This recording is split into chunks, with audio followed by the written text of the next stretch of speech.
Good afternoon, sports fans. Welcome back to some more NBA recap. It has been a while, and I would like to extend a congratulations to Cancun because you guys got a couple more millionaires heading your way. With that being said, I want to try to make these videos a little bit more digestible and kind of reel you guys in to actually watch the content. I want to layer each and every game, and I'm going to go the last 3 games that have been played from these series. Well, 4 games actually. I want to go on to 3 different segments for each of these games and highlight just a little bit of the stories and player spotlights from each of these games. Now, our first finished series of the second round, the Pacers take down the Cleveland Cavaliers, the Cleveland guys. They take them down in 5 games. Who would have thought it would have been so easy for the Pacers? And really, honestly, who thought that the Cavs were so fraudulent? Not me. I thought the Cavs had enough. Granted, I wasn't too high on their bench guys, but I thought they had enough in the starting lineup to really counter the Pacers, whatever the Pacers could throw at them. Now, the last game they played, game 5, the Pacers ended up winning by 9 in the land in Cleveland. The game that Cleveland won, it really was a straight belt to ass whooping on the Pacers. And sometimes when the Pacers have this thing when they get down too early in a game, they kind of let it go and they'll coast and it's fine. But if they're down with like a minute left, they will inevitably pull that game out and come out ahead, which is they had so many crazy games this playoffs. Now in game 5, in an elimination game, Max Strus threw up 0 points. And this is going to be some of the stories that go into some of these games in a new segment I would like to call the Court Chronicles. Now, Max Strus shot 0 for 9 in this game. The real unfortunate part of that performance was him texting his teammates. He texted his teammates here, "If you don't believe, don't show up for work." My brother in Christ, that is the peak of hypocrisy. I understand you obviously show up believing. That's true. I mean, you didn't say, if you're not going to make any shots, don't show up. You probably believed. I'll give you that benefit of the doubt. But man, oh man, what a stinker. If I'm texting people with that kind of confidence in myself that I'm going to show up and perform, I'm going to be 100% focused on the game, and you got to at least go 1 for 9. 0 for 9 looks so bad. And I honestly, he's getting dragged in the media. I'm not helping. I'm dragging my dick and balls right over his forehead right now. But that's just so tough to come back from that performance after that lead up. A couple bright spots in this game here. Donovan Mitchell did leave the game with an injury and came back and toughed it out. It's an elimination game. That's what you got to do. He had 35 points, 9 rebounds. Evan Mobley with a double-double. Now for the Pacers, Tyrese Haliburton had a great game. 31 points, 8 assists, 6 rebounds. That's just a great stat line. And that's really what he's been doing in these big wins for them. In their loss, I think he had like 4 points. Aaron Nesmith, a guard with a double-double, but not with assists, with rebounds. And that's something that the Pacers really do. They really crash the boards really well. And I think that was just a big piece of this game, too. They had a lot of big scoring quarters. The two damn near 3 30-point scoring quarters. I mean, that's a recipe for wins. Rick Carlisle is doing a great job with this team and the pieces he has and keeping them engaged. I mean, he's got championship experience, and he's always been a great coach to me. Another segment that we are introducing to these reviews is the player spotlight. Obviously, I talked about it in the Court Chronicles, but it was a great performance from Tyrese Haliburton. Pascal Siakam had great numbers in this game. Pascal Siakam ended up playing 40 minutes. Really, honestly, the entire starting lineup played very well for the Pacers. You could give them all their flowers, but obviously the two people that I'm going to spotlight for their team was Pascal Siakam, Aaron Nesmith, and Tyrese Halliburton. As for the Cavaliers, our player spotlights go to Donovan Mitchell, of course. He will always show up. And I mean, who remembers the bubble when he had just numerous 50-point games back to back to back? He was going crazy there. And the second player on the Cavaliers that I will give my flowers to is Evan Mobley, defensive player of the year. Gonna get paid a lot of money. They went out and they played and they fought hard like they're supposed to. And obviously, stinkers for the day are Max Strus, Darius Garland. From the minutes I saw of Darius Garland, he was just missing layup after layup after layup. It looked like they could do nothing right. So inevitably, the Pacers take down the Cavaliers, sending them to Cancun. Have a good vacation, Cavaliers. The Pacers are still going to fight for their first championship. Next up on our NBA conference semifinals previews here, catch-ups, if you will.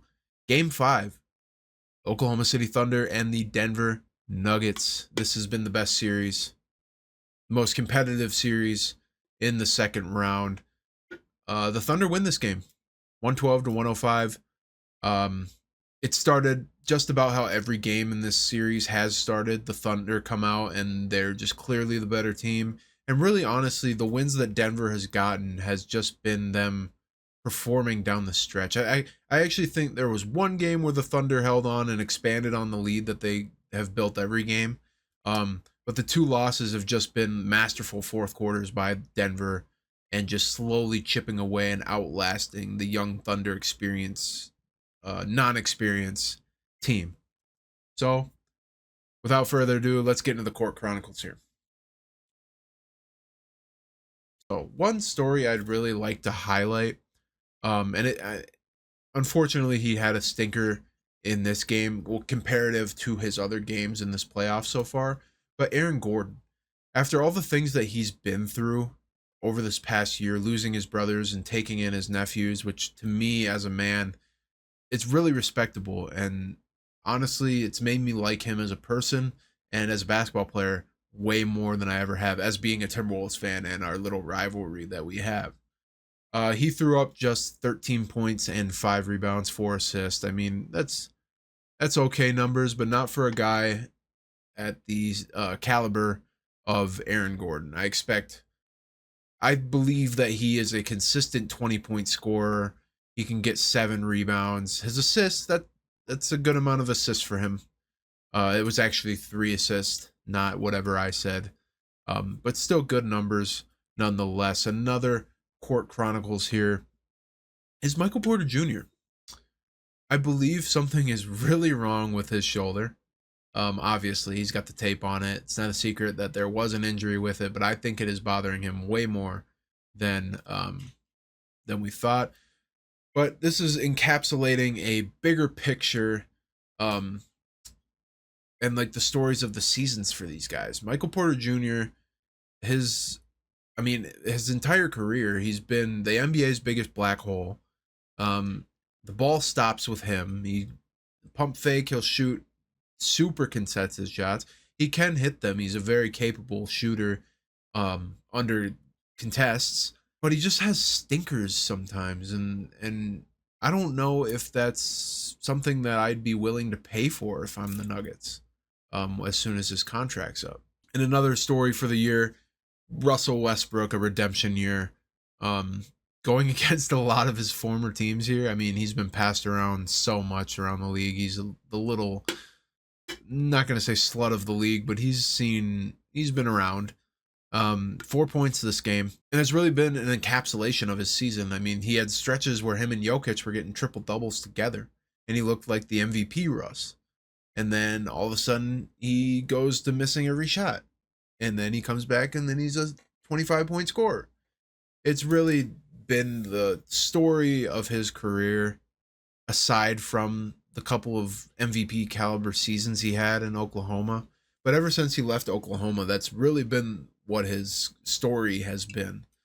Now for the Thunder, Court Chronicles here on the Thunder. Obviously, Shai Gilgeous-Alexander's first MVP caliber season.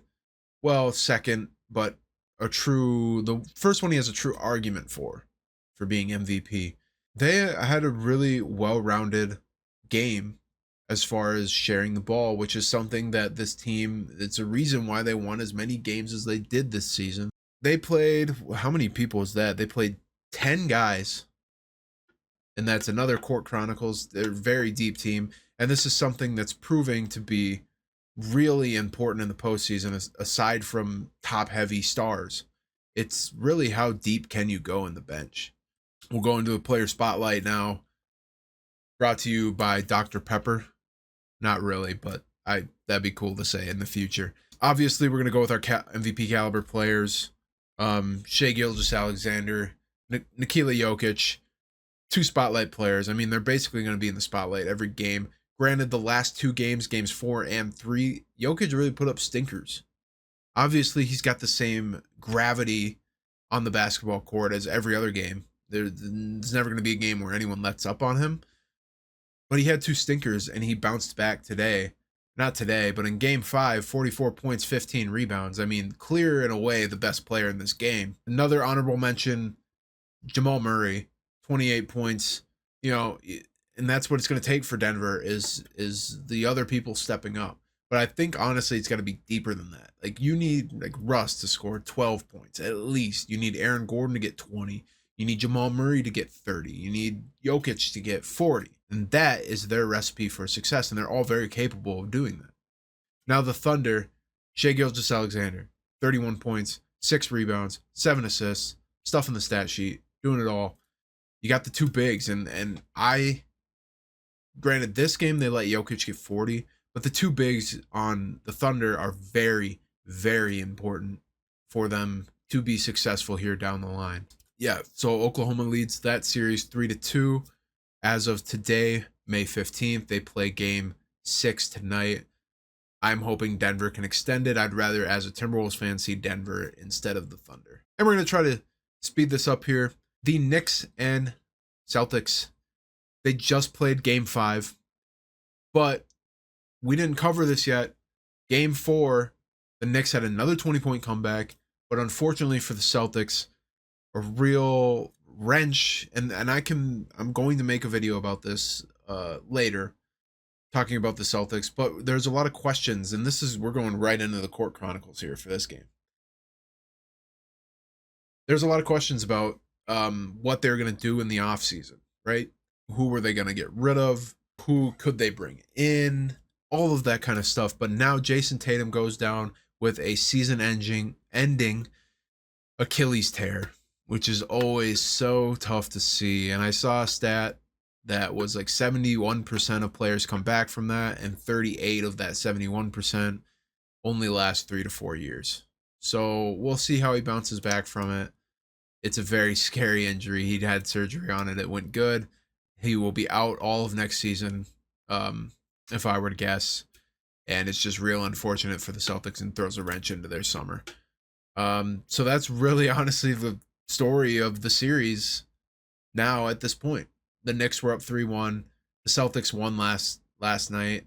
Forced it to 3-2, forcing a game 6, trying to extend it and maybe squeeze out these last 2 and still make it without Jason Tatum. The Knicks have had a real bad time starting games, and they've gotten into some big holes, and they've dug out of it 3 times out of 5. The other 2 games, it's just the same script, but the Celtics hang on and they make shots late. And that's really how the Knicks have been able to keep their lead in this series, is these comebacks. Now for game 5 of the Knicks and Celtics, let's take a look here at some player spotlights. Josh Hart, 24 points. Who would have thought he would be the leading scorer? And exactly that's why you lose by 25. That's why you lose by 25. Josh Hart is your leading scorer. Now, Jalen Brunson did pick up 5 fouls in the third quarter alone, and that obviously he gets all of his scoring done in the fourth quarter. He is the best closer in the league right now. He finished with 22 points, So really kind of a stinker for him. Karl Anthony Towns with 19 points in under 30 minutes. I don't know if he's hurt or Tibbs just doesn't like the offense with him in. I don't know why he's only playing 29 minutes. Big step ups for the Celtics from Derek White, 34 points, and Jaylen Brown, 26 points as well. Jaylen Brown caught fire late in the game, and Derek White is just a sharpshooter if you let him be.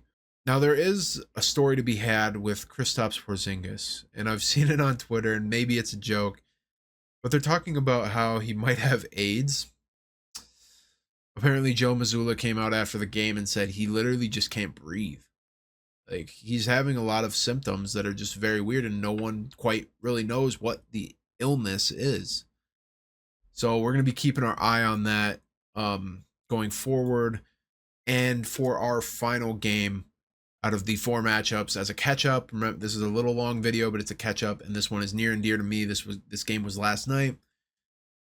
Steph Curry goes out in game 1 of the Warriors and Timberwolves series, and at first evaluation, they say, okay, he's going to be out through game 5. We're going to check him that day and then determine if he's going to play. Now, I don't know if they really for sure said for certain that he was going to be back in game 6, but inevitably it does not matter. And the Wolves close this series out in 5. And that's the unfortunate that the Court Chronicles coming at you for the Warriors Timberwolves series. That's the thing about playoffs.